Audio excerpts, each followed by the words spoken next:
Pemirsa, seorang oknum polisi Polres Kota Lubuk Linggau digerebek saat berselingkuh dengan istri dari anggota TNI. Sementara seorang ibu rumah tangga dianiaya suaminya di rumah kontrakannya.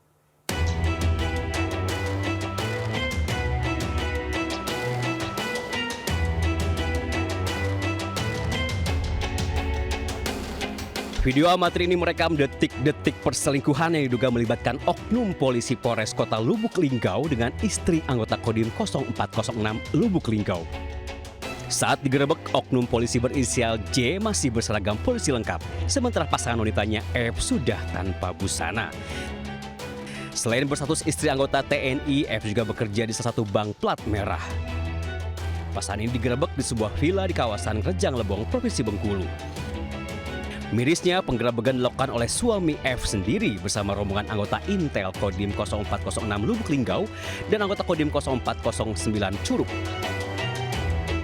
Kalau oknum terkaitnya sudah kita proses secara internal, yang bersangkutan juga sudah dinonaktifkan dari jabatannya dan secara saat ini dalam proses ya, udah etiknya. Oh, tapi memang benar itu anggota kita benar ya? Betul. Akibat ulah keduanya, Brigadir J dinonaktifkan dan menjadi pemeriksaan di Paminal Propam Polres Lubuk Linggau. Dari Lubuk Linggau, Sumatera Selatan, Sudirman, iNews melaporkan.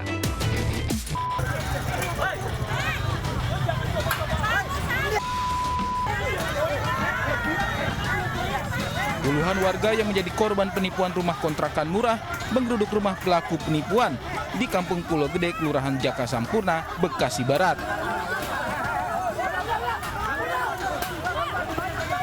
Warga terlibat keributan dengan salah satu keluarga pelaku.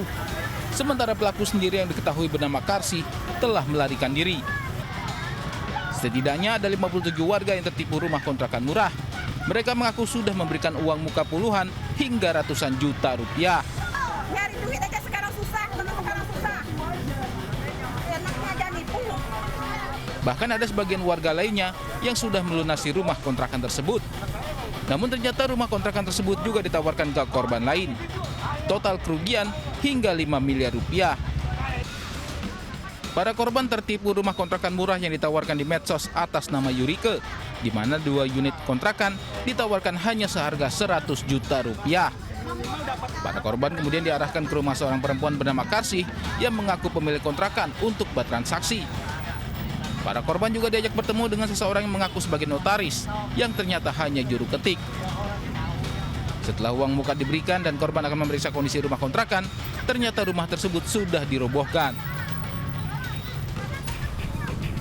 Setelah tak ada titik temu dengan keluarga pelaku, para korban melapor kasus penipuan ini ke Mapolres Metro Bekasi Kota. Dari Bekasi, Jawa Barat, Rahmat Hidayat, iNews melaporkan. Pemirsa, sebuah rangkaian KRL relasi Jakarta Kota Bogor terkena lemparan batu hingga alami kerusakan di pintu dan jendela. Sementara seorang warga terjepit rel saat melintasi pintu perlintasan antara stasiun Bogor dan Paledang, Kota Bogor.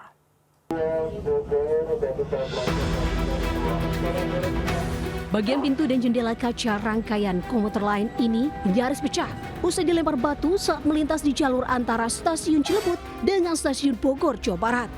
Kereta ini adalah rangkaian terbaru buatan China Railway Rolling Stock Corporation yang baru saja beroperasi.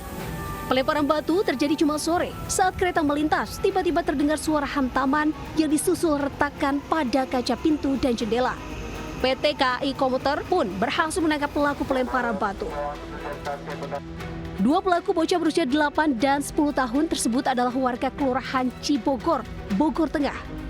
Mereka ditemui oleh para petugas KAI yang menyisir di lokasi pelemparan. Jadi saat itu kedua orang anak itu sedang bermain lempar-lempar batu. Kemudian pada saat kereta melintas, batu tersebut mengenai kaca kereta. Meski tak ada korban jiwa, namun rangkaian kereta buatan Cina itu tidak bisa dioperasikan selama 3 hari ke depan karena harus dilakukan perbaikan.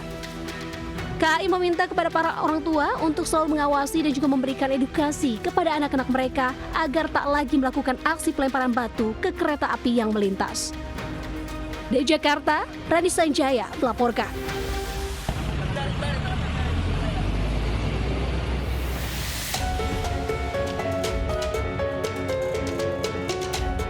Menggunakan peralatan rescue, petugas damkar berupaya mengevakuasi kaki seorang pria bernama Rifki yang terjepit rel di pintu perlintasan antara stasiun Bogor dan Peldang Kota Bogor, Jawa Barat.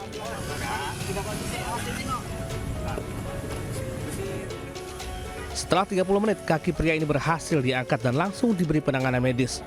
Sebelumnya, pelancong asal Gunung Putri, Kabupaten Bogor ini tengah berjalan-jalan bersama keluarganya di area tersebut.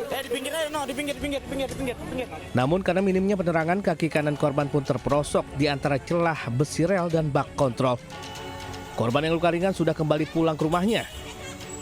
Sementara petugas PT KAI langsung melakukan penanganan awal agar tidak terjadi kejadian serupa. Dari Bogor, Jawa Barat, Andi Firmansyah, iNews melaporkan. Pemirsa, sejumlah emak-emak yang sebagian merupakan ibu rumah tangga di Cirebon, Jawa Barat mengaku sebagai korban penipuan arisan dan investasi bodong. Tidak tanggung-tanggung, kerugian dari hasil penipuan mencapai miliaran rupiah.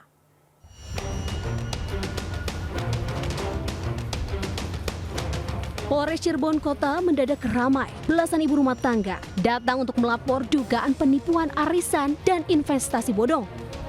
Para korban mengaku sebagai bagian dari puluhan orang yang mengalami kerugian besar akibat ulah pelaku. Modus pelaku adalah menawarkan arisan dan investasi dengan iming-iming keuntungan tinggi. Namun, uang para peserta justru diduga digelapkan untuk kepentingan pribadi. Total korban diperkirakan lebih dari 50 orang dengan kerugian keseluruhan mencapai ratusan juta hingga miliaran rupiah. Pelaku penipuan sedang menjalani pemeriksaan polisi. Para korban mengaku tergiur setelah melihat status WhatsApp pelaku dan menawarkan investasi dan hasilnya 20% dalam 1 bulan. Dari Cirebon, Jawa Barat, Miftahudin melaporkan. Jatandras Polrestabes Makassar meringkus 4 mahasiswa dari 2 kampus ternama di Kota Makassar akibat terlibat aksi premanisme. Akibat aksi penyerangan tersebut, 1 mahasiswa alami luka senjata tajam di kepala.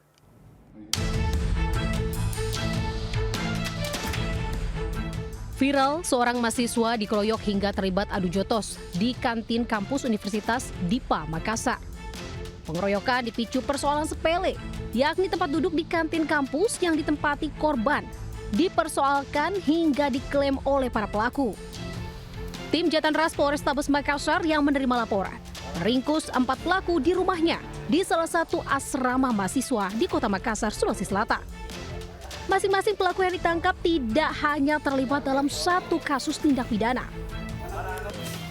Akibatnya, sanksi skorsing hingga pemecatan bahkan pidana penjara kini menanti para pelaku.